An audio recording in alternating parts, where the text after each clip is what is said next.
Hello friend, welcome to knowledge एक्यू विषय का आप सभी का स्वागत है। नॉलेज एक्यू विषय की लेटेस्ट अपडेट के अंदर आशा करता हूँ आप लोग सभी अच्छे होंगे, अपने एग्जाम की तैयारी आप लोग अच्छे से कर रहे होंगे। तो यहाँ पर आप लोग को बता दूँ, जैसे कि मैंने परसों ही आपको बता दिया था कि यहाँ पर टाटा स्टील एपी का रिजल्ट आ चुका है। तो अभी अभी मेरी कुछ कैंडिडेट से बात हुई जिन्होंने बताया कि एपी का रिजल्ट आ चुका है और 27 अक्टूबर तक यहाँ पर उनका सीएटी टेस्ट यहाँ पर जो है डेडलाइन दे रखी है, यानी आप 27 तारीख तक कभी भी कल्चरल एप्रिसिएशन टेस्ट को यहाँ पर दे सकते हैं। तो बहुत सारे कैंडिडेट यहाँ पे डाउट में थे कि आप जो है फेक इन्फॉर्मेशंस जो है प्रोवाइड कर रहे हैं, आप बताते हैं हम गलत बता रहे हैं। तो देखिए, यहाँ आपको चैनल पे कभी कुछ गलत नहीं बताया जाता। यहाँ पर गलत बता के मैं मुझे क्या हासिल होगा, सबसे इंपॉर्टेंट चीज़ तो ये है, आप लोग एक तरीके से मेरे जूनियर्स की तरह हैं और मैं कभी किसी जूनियर्स का गलत नहीं कर सकता। तो यहाँ जो भी चीज़ बताई जाती है जो है करेक्ट बताई जाती है। बहुत सारे से यहाँ पे कैंडिडेट मेरे साथ जुड़े हुए हैं और वो जानते हैं यहाँ पे कितना सारा स्टडी मटेरियल टाटा स्टील का मैंने जो है उन्हें ऐसे ही फ्री में जो है पढ़ा के प्रोवाइड किया। आप चैनल पे जा सकते हैं, बहुत सारी वीडियोज़ हैं जिसमें आप लोग को बहुत सारी नॉलेज मिलेगी। चैनल पे देखेंगे मोर देन यहाँ पे 500-600 वीडियोज़ हैं जो कि केवल इसी को ओरिएंटेड यहाँ पे बनाई गई हैं, जो यहाँ पे कुछ ऐसा नहीं होता। अब बात करते हैं कैंडिडेट, अब भी बहुत सारे डाउट में कि रिजल्ट नहीं आया, ये जो मेल्स हैं वो यहाँ पर जो है ऐसे ही हैं। तो यहाँ बात करूँ जिनका टेस्ट है उनसे मेरी बात हुई है, तो आप उस चीज़ को अब समझिए कि अब आपका रिजल्ट आ चुका है। और बात करती है आपका रिग्रेट वाला मेल आने का, तो देखिए मैंने ऐसा बताया कि रिग्रेट वाला मेल का क्या सीन रहता है कि ये आ भी सकता है और नहीं भी आ सकता है। लास्ट वीडियो मैंने बताया था कि 80% तक जो रिग्रेट मेल जो है प्रोवाइड कर दिया जाता है जिन जिनका यहाँ पे सिलेक्शन होता है। तो देखिए इसका कोई बहुत बड़ा क्राइटेरिया नहीं है कि आपका, देखिए लास्ट ईयर काफ़ी सारे कैंडिडेट का रिग्रेट मेल आया था और इस बार मैं देख रहा हूँ कि रिग्रेट मेल यहाँ पर नहीं प्रोवाइड किया जाता। हो सकता है कि सीएटी टेस्ट के बाद आपके पास रिग्रेट मेल आए, और रिग्रेट मेल हो सकता है 2-3 दिन में भी, 4 दिन 5 दिन बाद भी आपको देखने को मिल सकता है आफ्टर सीएटी टेस्ट। तो यहाँ पे आपको मेल दिखा देता हूँ कि जो यहाँ पर आया है। तो देखिए, update on written examination result AP 2024, इसमें देख सकते हैं greeting from Tata Steel, we would like to opportunity, यहाँ पर पूरा मेल दे रखा है और इस तरीके से यहाँ पर ये है। अब बात करते हैं अगला, तो यहाँ पर देख सकते हैं आपका जो कि है ये कैंडिडेट हैं जो मेरे से जुड़े हुए हैं, जिनसे मेरी बात हुई है, उनका यहाँ पे टेस्ट है। तो देखिए यहाँ पर 27 अक्टूबर तक आपको यहाँ पर जिनका भी यहाँ पे सिलेक्शन हुआ है वो अपना यहाँ पे टेस्ट जो है देंगे। यहाँ पर उनकी डेडलाइन है, उससे पहले यहाँ पे आप लोग टेस्ट दे सकते हैं। यहाँ बेसिकली मेरी वीडियो यहाँ पे रिजल्ट को बताने की नहीं, यहाँ पे जो आपका टेस्ट होने वाला है उसके रिगार्डिंग है। जो भी कैंडिडेट सीएटी का टेस्ट देंगे तो उन्हें कुछ इंपॉर्टेंट पॉइंट्स मैं बता देता हूँ। तो देखिए उसके थ्रू एक पीडीएफ है जो कि टाटा स्टील द्वारा यहाँ पे प्रोवाइड करी गई है, जो कि आपका कल्चरल एप्रिसिएशन टेस्ट की है।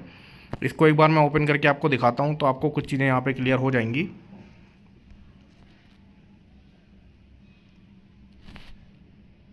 तो देखिए यहाँ पे टाटा स्टील की साइट की तरफ से यहाँ पर जिनके पास भी मेल्स आया उनके पास ये पीडीएफ आई है कि एक बार आप टेस्ट को देख के आइडिया लगाएं कि किस टाइप का यहाँ पे टेस्ट होने वाला है। तो उसके बारे में पूरा आपको बताया गया है, कल्चरल एप्रिसिएशन असेसमेंट टेस्ट के बारे में। तो इसमें देख सकते हैं आप लोग, यहाँ पे देखेंगे कि इंट्रोडक्शन में पूरा बताया गया है कि आपका जो है, अब यहाँ देखिए आपका इसमें क्या क्या इंपॉर्टेंट चीज़ रहती है आपको बता दे रहा हूँ। तो देखिए Tata steel cultural appreciation use by Tata steel assess the cultural fit of a candidate with the Tata steel culture. The assessment is based on the 4 agile behaviours on which every employee of Tata steel is measured on. मतलब आपका यहाँ पर कह सकते हैं कुछ 4 ऐसे behaviour होते हैं जिनके बेसिस पे यहाँ पर आप लोग का जो है ये टेस्ट जो आपका जो है कह सकते हैं मेज़र किया जाता है। इसके अंदर कोई भी गलत आंसर नहीं होता और कोई भी ठीक आंसर नहीं होता। इसके अंदर क्या होता है, आपको कुछ क्वेश्चंस दिए जाते हैं जिनका आपको 25 मिनट्स का टाइम रहता है, जिसके अंदर आपका बिहेवियर चेक कराता है कि उस सिचुएशन के अंदर अगर कंपनी के अंदर मान लीजिए कोई बहुत बड़ा यहाँ पे कह सकते हैं कि फाइनेंशियल क्राइसिस कंपनी के अंदर आ गई, तो एज अ मैनेजर, क्योंकि आपकी पोस्ट यहाँ पे क्या रहेगी, आपकी मैनेजर की पोस्ट रहेगी, तो एज अ मैनेजर आप वहाँ पर क्या डिसीजन लेंगे, आपका क्या वहाँ पे बिहेवियर पैटर्न रहेगा, तो उसके ऊपर यहाँ पे कुछ क्वेश्चंस को दिया जाता है जिनको आपको उसमें जो मोस्ट अप्रोप्रिएट आंसर होता है, जो सबसे ज़्यादा अच्छा मतलब सोच के वो क्वेश्चन का आंसर लगाएगा, तो वहाँ पर उसका यहाँ पर जो है एज अ गुड बिहेवियर माना जाएगा और उसको शॉर्टलिस्ट किया जाएगा। और 2 बार अगर आपने बैड बिहेवियर यानी आप बैड वाला कर दिया तो फिर आपका बाकी आपने अच्छा भी कराया तो यहाँ पे आपका जो है सिलेक्शन नहीं होगा। इसके बारे में हम नीचे बात करेंगे। तो देखिए यहाँ पे देखिए अगर आप बात करें तो आपका रेटिंग का स्केल होता है, इसके अंदर आपकी रेटिंग की जाती है इसके अंदर कि आपकी किस टाइप की यहाँ पे रेटिंग रहेगी। तो यहाँ देखिए unacceptable, unacceptable, acceptable, gold standard और गोल्ड स्टैंडर्ड। तो यहाँ देख सकते हैं रेटिंग आपकी 1 2 3 4 5 रहती है। ये नंबर ऑफ क्वेश्चन पर डिपेंड करती है। अगर आपने यहाँ पर गोल्ड स्टैंडर्ड यानी बहुत बढ़िया से अपना मतलब बिहेवियर पैटर्न के जो क्वेश्चंस आए आपने जो उसमें जो आंसर दिया इस टाइप का दिया कि यार कंपनी के लिए बहुत बेनिफिट हो सकता है और उसके लिए कंपनी के लिए फ़ायदा हो सकता है, तो आप गोल्ड स्टैंडर्ड में आ जाएंगे। यानी आपके सारे जो है एकदम कह सकते हैं कि आपका जो बिहेवियर पैटर्न है वो कंपनी के लिए बहुत ज़्यादा सूटेबल यहाँ पर होगा। अगर हम बात करते हैं आपका अनएक्सेप्टेबल है, तो यहाँ देखिए अगर आप candidate securing more than 2 unacceptable मतलब आपने 2 से ज़्यादा अनएक्सेप्टेबल मतलब ऐसे ऑप्शंस का दे दिया कि ऐसा समझ लीजिए जैसे क्वेश्चन आपको आउट बता देता हूँ कि अगर कंपनी के अंदर कभी जो है कभी जो है मान लीजिए फायर यानी आग लग गई कंपनी के अंदर, तो उस कंडीशन में आप क्या करेंगे? आप अपने अपर मैनेजमेंट से जाके मतलब जो है फायर ब्रिगेड को यहाँ पे कॉल करेंगे या कोशिश करेंगे कि जो आपके लोकल एम्प्लॉयज़ हैं उनसे जो अगर लोकल छोटी लेवल की आग लगी उसे बुझाने की कोशिश करेंगे, या तीसरा उसमें ऑप्शन दे दिया कि आप वहाँ से अपनी जान बचा के भागेंगे। अगर आपने वहाँ पर वो क्वेश्चन अटैम्प्ट कर दिया कि मैं अपनी जान बचा के यहाँ से भागूंगा, तो यहाँ पर आपका क्या हो जाएगा? अनएक्सेप्टेबल। मतलब समझिए अगर आपका ऐसा आंसर देंगे तो ये तो एक्सेप्टेबल ही नहीं है कि आप कंपनी में काम कर रहे हैं, कंपनी के बेनिफिट के लिए काम कर रहे हैं और आप वहाँ से भाग जाएंगे। तो आपको जो है वहाँ पर क्या करना है, कुछ डिसीजंस लेने हैं। तो क्वेश्चंस वहाँ पे अलग भी आ सकते हैं, फाइनेंशियल क्राइसिस के ऊपर भी आ सकते हैं, या मान लीजिए कुछ भी आपका कोई प्रोडक्ट का नया प्रोडक्ट लॉन्च हो रहा है उसके ऊपर भी आ सकते हैं, या मान लीजिए कुछ ऐसा आ सकता है कि उसके अंदर कुछ प्रोडक्शन यूनिट के ऊपर क्वेश्चन आता है। तो क्वेश्चन कैसे भी आ सकते हैं, लेकिन वहाँ पर आप थोड़ा सा सोच के उस क्वेश्चन को आंसर दीजिए। ऐसा सोचिए जिससे कंपनी का बेनिफिट हो और फिर आपका भी बेनिफिट हो। देखिए अगर कंपनी के बेनिफिट के ऊपर आप लोग जो है ज़्यादा फोकस करेंगे तो ऑटोमेटिकली जब कंपनी का बेनिफिट होगा तो आपका बेनिफिट होगा। अगर सिर्फ अपना बारे में ज़्यादा सोचेंगे तो आपका यहाँ पे दिक्कत होगी। अब ऐसे में जो कैंडिडेट बहुत सारे यहाँ पर ये टेस्ट को देंगे, इस टेस्ट को देने के बाद कुछ कैंडिडेट ऐसे होंगे जो कि यहाँ पर जो है गोल्ड स्टैंडर्ड के अंदर आएंगे, तो यहाँ पर उनका ये क्लियर हो जाएगा। कुछ ऐसे हैं जो है आपके एक्सेप्टेबल में आएंगे, उनका भी क्लियर हो जाएगा। लेकिन जो है कुछ ऐसे होंगे जो इस तरीके के आंसर देंगे जो कि कंपनी के लिए काम ही नहीं आएंगे, तो वो अनएक्सेप्टेबल यहाँ पे हो जाएंगे। तो यहाँ ध्यान रखिए आपको बिल्कुल ऐसे आंसर देना है जिससे कंपनी का कहीं भी आपका नुकसान ना हो। इस चीज़ का आपको ध्यान रखना है।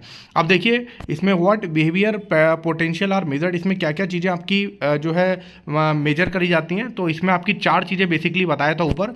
आपकी अकाउंटेबिलिटी, देखिए कहीं भी आप काम करते हैं तो आपकी एक अकाउंटेबिलिटी होती है। आपका एक मतलब एक कह सकते हैं आपका वहाँ पे एक अकाउंट क्रिएट होता है जो कि मेन रहता है कि आप उस कंपनी के अंदर क्या आपकी अकाउंटेबिलिटी है, क्या आपका रोल है, क्या आपकी प्रोफाइल है, उसके बेसिस पे क्या आप डिसीजन मेकिंग करेंगे, किस टाइप का आपका डिसीजन लेने का तरीका होगा। तो आपकी एक अकाउंटेबिलिटी तय करी जाती है कि इस तरीके की अगर दिक्कत आएगी तो इस मैनेजर के पास इस चीज़ के लिए जाया जाएगा, तो वहाँ पर आपकी एक अकाउंटेबिलिटी होगी। तो इस चीज़ को आपको ध्यान रखना है। और दूसरा आपका है कोलैबोरेशन। देखिए आप सब लोग साथ में ही मिलकर काम करेंगे कंपनी के अंदर, तो दूसरा पॉइंट आ जाता है कोलैबोरेशन का। आपका किस तरीके से आप लोग साथ में मिलकर अच्छे से अपने जो लोअर स्टाफ होते हैं, जैसे आप अगर एज AEP जाएंगे तो वहाँ पर आपके बहुत सारे JT कैंडिडेट आपके अंडर में काम करेंगे जो कि जूनियर इंजीनियर ट्रेनिंग की पोस्ट पे जाते हैं, और बहुत सारे टेक्नीशियंस भी होंगे और भी बहुत सारे जो है लोअर वर्कर्स भी होंगे जिसका आप मैनेजमेंट के तौर पर वहाँ पर आप लोग काम करेंगे। तो उनके साथ आपका कैसा कोलैबोरेशन है, उनकी आप लोग अगर उनके साथ कोई दिक्कत आ रही तो उनको लीव मैनेजमेंट आप अच्छे से कर पा रहे हैं नहीं पा रहे हैं, उनकी जो सिचुएशन है उनको अच्छे से हैंडल कर पा रहे हैं नहीं कर पा रहे हैं। तो हर चीज़ को आपको यहाँ पर कंपनी के अंदर जो है कैंडिडेट का अपना खुद का भी जो है कंपनी का भी अपना एक एनालिसिस होना चाहिए, और साथ साथ जो उनके नीचे जुड़े हुए लोग हैं उनका भी ऐसा नहीं कि उनको जो है किसी तरीके का कोई लॉस हो रहा हो, उनको फाइनेंशियल लॉस हो रहा हो, या किसी भी तरीके की उनको घर पर उनके कोई प्रॉब्लम हो तो उनको आप कोलैबोरेट नहीं कर पा रहे हो, उनको लीव मैनेजमेंट नहीं कर पा रहे हो। तो इस चीज़ का आपको ध्यान रखना होता है। तीसरा आपका रेस्पॉन्सिवनेस। तो देखिए अगर आप जो है रिस्पॉन्स ही नहीं अच्छे से कर पाओगे, आप एक तरीके से कह सकते हो proactively communicate and respond promptly to stakeholders. Second देख सकते हैं ensure timely fulfilment to stakeholder requirement, यानी आपका जो स्टेक होल्डर्स हैं जो भी कंपनी के बहुत सारे हर कंपनी के अपने खुद के स्टेक होल्डर्स होते हैं, उनका कुछ रिक्वायरमेंट है, आप उसे फुलफिल ही नहीं कर पा रहे हो, आप कुछ रिस्पॉन्स ही नहीं दे रहे हो। अगर उन्होंने मान लीजिए किसी ने कहा कि मुझे इतनी कार परचेज करनी है या इतना जो है मुझे इस जगह पे जो है इस तरीके का प्रोजेक्ट को लगाना है, अब आपसे कहा कि आप टीम को एक टीम मैनेज कीजिए। उस टीम मैनेज करने के बाद उस जगह पे आपको कैसे करके किसे आपको मैनेजर स्किल्स पे रखना है, कितने आपको वहाँ टेक्नीशियन, कितने जूनियर इंजीनियर, मतलब आपकी एक रिस्पॉन्सिवनेस है वहाँ पे। उस टाइप से आप लोग को क्या करना है, वहाँ पे जाना है। उसके बाद आपको पूरा एक ब्रीफली आपको वहाँ पर पूरा बनाना पड़ेगा। एज अ प्रोजेक्ट पे आप लोग वहाँ पे काम करते हैं। देखिए AEP में प्रोजेक्ट बेसिस पे काम रहता है, आपको जगह जगह प्रोजेक्ट पे भेजा भी जा सकता है, और टाइम भी आपको जो है यहाँ पर कोई ऐसा नहीं कहूँगा कि आपका शेड्यूल के ऊपर टाइम रहता है, क्योंकि एज अ मैनेजर आप यहाँ पर कभी भी आपको जो है 24/7 आप लोग को काम पड़ सकता है, तो इस चीज़ को आपको ध्यान रखना है। तो एज अ सुपरवाइजर मैनेजर भी कह सकते हैं, आप मैनेजर रैंक पे काम करेंगे तो यहाँ पर आपका 24/7 यहाँ पे काम रहता है, कभी भी आपको जहाँ पे ज़रूरत पड़ सकती है। अब देखिए लास्ट है टीम बिल्डिंग। अगर आप टीम बिल्डिंग में ही अच्छे नहीं होंगे, आप टीम बनाने में आप किसी से बात करना, मान लीजिए कुछ कैंडिडेट ऐसे होते हैं जो इंट्रोवर्ट टाइप के होते हैं, जिन्हें बात ही करना नहीं आता, वो अपने में रहते हैं, तो ऐसे कैंडिडेट यहाँ पे टीम बिल्डिंग अच्छी नहीं कर पाएंगे। टीम बिल्डिंग वो होता है जो अपने छोटे से छोटे एम्प्लॉयज़ से लेकर बड़े से बड़े एम्प्लॉयज़ तक को यहाँ पर जो है पूरा एकदम बांध के रखे और उनका ऊपर कैसे उनसे काम निकलवाना है। देखिए बेसिकली आपको काम निकलवाना है, कैसे करके काम निकलवाएं कि वहाँ पर बेनिफिट हो, उसके थ्रू आपका वहाँ पर कंपनी में आप जाएँ तो वहाँ पर आपकी वैल्यू क्रिएट हो और वहाँ पर आप अच्छी टीम बिल्डिंग बना सकें। तो टीम बिल्डिंग तो आप लोग समझ गया होगा, जैसे जितनी अच्छी टीम बॉन्ड होगा, जितना अच्छा आपके जो है स्टाफ के अंदर बॉन्डेशन होगा, उतने ही अच्छे तरीके से आप बड़े से बड़ा काम को ईजिली कर सकते हैं। और टीम बॉन्डेशन नहीं होगा तो आप एक दिन के काम को भी 10 दिन में करेंगे और वहाँ पर आपको दिक्कत के सामना करना पड़ेगा। तो बेसिकली ये 4 पॉइंट के ऊपर ही आपके क्वेश्चंस रहेंगे, जिसमें कि आपके कुछ क्वेश्चंस आ सकते हैं अकाउंटेबिलिटी के ऊपर कि आपकी वहाँ पर क्या अकाउंटेबिलिटी है, अगर इस तरीके की प्रॉब्लम हुई तो वहाँ पे क्या है। दूसरे कुछ क्वेश्चंस आ सकते हैं जो आपके आ सकते हैं वो कोलैबोरेशन के ऊपर आ सकते हैं, कुछ आपका रेस्पॉन्सिवनेस के ऊपर आ सकते हैं, और लास्ट टीम बिल्डिंग के ऊपर कि आपकी इस सिचुएशंस आ गई तो आपको कैसे करके वहाँ हैंडल करना है, क्या करना है, किस टाइप का आपको यहाँ पे ध्यान देना है। तो इस तरीके से वहाँ पे क्वेश्चंस आएंगे। क्वेश्चंस में मैंने आपको बताया क्वेश्चंस को आपको कैसे करना है, आपको इस चीज़ का आइडिया होना चाहिए। थोड़ा सा आप लोग क्वेश्चंस को पढ़ें। बहुत सारे कैंडिडेट बस 1-2 ऑप्शन देखते हैं, अरे यही ऑप्शन जो पहला क्वेश्चन होगा उसको चारों ऑप्शंस को एनालाइज नहीं करते हैं। देखने से पहले उसको क्वेश्चन को पढ़ें, उस सिचुएशंस को अपने माइंड के अंदर सोचें कि अगर ऐसी सिचुएशन रहेगी तो उसका क्या आगे फ्यूचर एस्पेक्ट रहेगा, उससे आगे क्या प्रोसेस हो सकती है, उसके आगे उसमें क्या दिक्कत हो सकती है। तो थोड़ा सा माइंड को खोल के बैठे यहाँ पर। ऐसा नहीं है कि रट के, यहाँ पर रटना नहीं है। यहाँ पे अगर कोई सिचुएशंस आती है तो सबसे पहले सिचुएशंस को जो भी आपको क्वेश्चन में दे रहा है उसको सोचें, उसके अकॉर्डिंग अपना सोचें, फिर वहाँ पे ऑप्शंस को देखें, उनमें जो आपको लगता है कि सबसे बेस्ट है, इससे कंपनी का फ़ायदा हो सकता है, एम्प्लॉयज़ का फ़ायदा हो सकता है, अच्छा ग्रोथ हो सकता है, तो वहाँ पे उस ऑप्शंस को सेलेक्ट करें। अब यहाँ देख सकते हैं की things to remember while attempting the assessment test. क्या इंपॉर्टेंट चीज़ है जो कि आपको यहाँ पर ध्यान रखनी है। तो देखिए before proceeding please ensure that you are in distraction free environment where you can fully concentrate. देखिए यहाँ पे इंपॉर्टेंट एक पॉइंट दिया, कंसंट्रेट। अगर आपका वहाँ पे कंसंट्रेशन अच्छा नहीं होगा, आप इधर उधर की बातें सोचेंगे, तो वहाँ पर आप वो पॉइंट को क्लिक नहीं कर पाएंगे जहाँ से वो इंपॉर्टेंट पॉइंट, यानी जहाँ से वो सिचुएशन अच्छे से क्रिएट की जा सकती है। तो इसलिए ध्यान रखना है, बहुत शांत के माहौल में रहना है, सोचना है अच्छे से, उसके ऊपर डीप एनालिसिस करना है। छोटे कम ही क्वेश्चन रहेंगे, उन क्वेश्चन में आप अच्छे से एनालिसिस करके देंगे तो आपका इजीली टेस्ट यहाँ पे क्लियर हो जाएगा। बहुत सारे इसे मजाक में लेके देंगे, बस मार देंगे क्वेश्चंस में तुक्के, जैसे भी रहेगा ऐसा होगा वैसा होगा, तो उनका सिलेक्शन यहाँ पे नहीं होगा। ये भी टेस्ट बहुत इंपॉर्टेंट टेस्ट है, ये एज अ मैनेजर आपके लिए बहुत इंपॉर्टेंट टेस्ट है। एक तरीके से कह सकते हैं ये आपका साइकोलॉजिकल टेस्ट है, जिसमें आपकी साइकोलॉजी के बारे में भी चेक किया जाता है कि आप किस टाइप का सोचते हैं, वहाँ पर आप कैसा परफॉर्मेंस करेंगे और आपका जो है प्रेजेंस ऑफ माइंड ऐसी सिचुएशंस के अंदर कैसे काम करेगा। आगे देख सकते हैं you will be presented with blocks of 3 statement. यहाँ देखिए आपके 3 स्टेटमेंट रहेंगे जो कि important 3 statement. Your task is to identify which one statement describe you the best. आपको सेलेक्ट करना है इनमें से कौन सा स्टेटमेंट आपका बेस्ट रहेगा।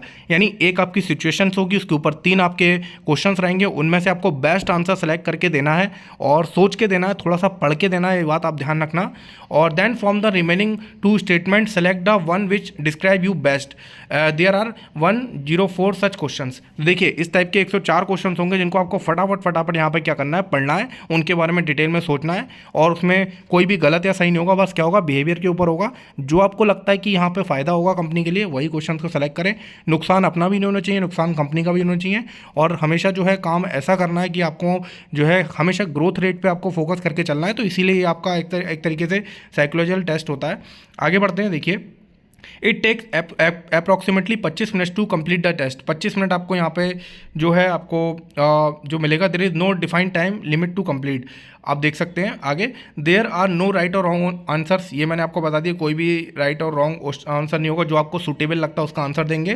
Please consider only statement shown in the question, pick one which suits you, do not try to select a response based on might you answer the previous question. हाँ, ये चीज़ देखिए कितनी अच्छी बताई। ऐसा नहीं है कि आपको पीछे वाले क्वेश्चन, वही क्वेश्चन मान लीजिए फायर से रिलेटेड या किसी से रिलेटेड दे दिया, अब उसी की आपको सोच रहे हैं कि मैंने ऐसा उस क्वेश्चन के अंदर सोचा था कि ऐसे करके मैं करूँगा, और और अगला क्वेश्चन भी उसी से रिलेटेड आ जाए, तो वो पीछे वाले के रिस्पॉन्स को सोच के आगे वाले क्वेश्चन का रिस्पॉन्स लगाने की उसकी सिचुएशन हो सकता है थोड़ा सा एक पॉइंट डिफरेंट कर दे, एक दो लाइन उसमें डिफरेंट कर दे और आपका वहाँ पे क्वेश्चन जो है चेंज हो जाए। तो इस चीज़ का आपको ध्यान रखना है कि आपको रिस्पॉन्स जो देना है बहुत ही ब्रीफली देना है, हर क्वेश्चन को पढ़ना है। हो सकता है एक ही पैराग्राफ से 4 क्वेश्चन आ जाए, हो सकता है अलग अलग आपके क्वेश्चन आए, तो सबको अपना अलग इंडिविजुअल मान के चलना है। किसी को भी एक भी क्वेश्चन को ऐसा नहीं है कि किसी दूसरे क्वेश्चन के बारे में सोच को आपको देना है।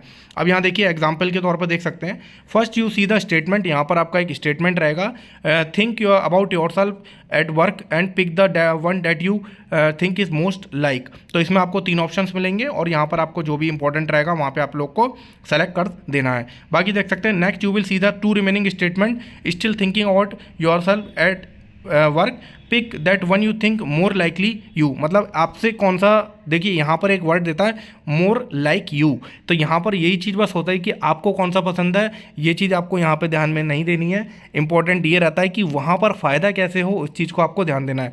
आपको ऐसा लगेगा कि मैं ये बोल रहा हूँ ये जो चीज़ ठीक होगी, लेकिन कंपनी के लिए मे भी हो सकता है वो चीज़ ठीक ना हो। तो यहाँ पर अपने बारे में ना सोच के आपको कहाँ सोचना है, कंपनी से रिलेटेड इंपॉर्टेंट चीज़ें, ताकि वहाँ पर उनका जो भी है आपका अच्छे से फाउंडेशन बने। You will see statement here show A, B and C images है। All the best for attempting the assessment. तो आप लोग को यहाँ पर जो मैंने बताया डिटेल में, आप लोग को ये चीज़ क्लियर हो गई होगी कैसे करके आपको देना है। हर एक क्वेश्चन को अच्छे से पढ़ना है, उसके बारे में अच्छे से, सारे ऑप्शंस को भी अच्छे से पढ़ना है, क्योंकि ऑप्शंस में ही सारे ऐसे राज छुपे होते हैं जो आपको जब धीरे धीरे ऑप्शंस को 2-3 बार पढ़ेंगे तो आपका वहाँ पे क्लियर हो जाएगा। समय बहुत रहता है, इजीली आप लोग कर सकते हैं, इतना कुछ टास्क नहीं है कि आपको वहाँ पे कैलकुलेट उठा के आपको वहाँ पे करना है। फटाफट आप लोग क्वेश्चंस को पढ़ेंगे, एकदम माइंड मेकअप के साथ अच्छे से देंगे, बिना डिस्टर्बेंस के देंगे, तो यहाँ पे आपका सिलेक्शन हो जाएगा। तो यहाँ पे एक वीडियो थी फ्रेंड्स जो कि CAT से रिलेटेड थी, तो ये वीडियो जो है आप लोग अपने फ्रेंड्स के साथ शेयर करें जिनका भी यहाँ पे CAT का टेस्ट है, और आगे भी इस तरीके की आपको वीडियो प्रोवाइड कर दी जाएंगी। बाकी आप लोग जाइए और क्वेश्चंस को अच्छे से प्रैक्टिस करिए अपना थोड़ा सा, और माइंड फ्री होकर टेस्ट दीजिए, बिल्कुल सोचने की जरूरत नहीं है, बस अच्छे से अच्छा आप लोग टेस्ट दें। तो good luck for your test. और बाकी जिनका नहीं हुआ मैं उनसे आज भी कहता हूँ आप लोग आगे एग्जाम की फोकस करें, परेशान ना हो। परेशान होने से आपका कोई सोल्यूशन नहीं होगा। 4 साल से यहाँ पे कैंडिडेट बहुत सारे परेशान होते हैं, फिर वो वहाँ पे जाते हैं, फिर दोबारा आते हैं और दूसरी बार तीसरी बार में सिलेक्शन हो जाता है, फिर वही चीज़ के लिए बाद में कहते हैं कि मैं बेफालतू में 2 साल परेशान ना, मेरा सिलेक्शन हो गया है। सिलेक्शन सबका हो जाता है, नौकरी सब करते हैं, कोई खाली नहीं बैठता आज के ज़माने में, क्योंकि खाली भगवान ने बैठाने के लिए बनाया ही नहीं है इंसान को। कहीं ना कहीं कोई ना कोई काम तो इंसान करता है और पैसे कमा के अपनी जीवन यापन करता है। तो thank you so much for watching this video, thank you so much, मिलते हैं नेक्स्ट वीडियो में, थैंक यू।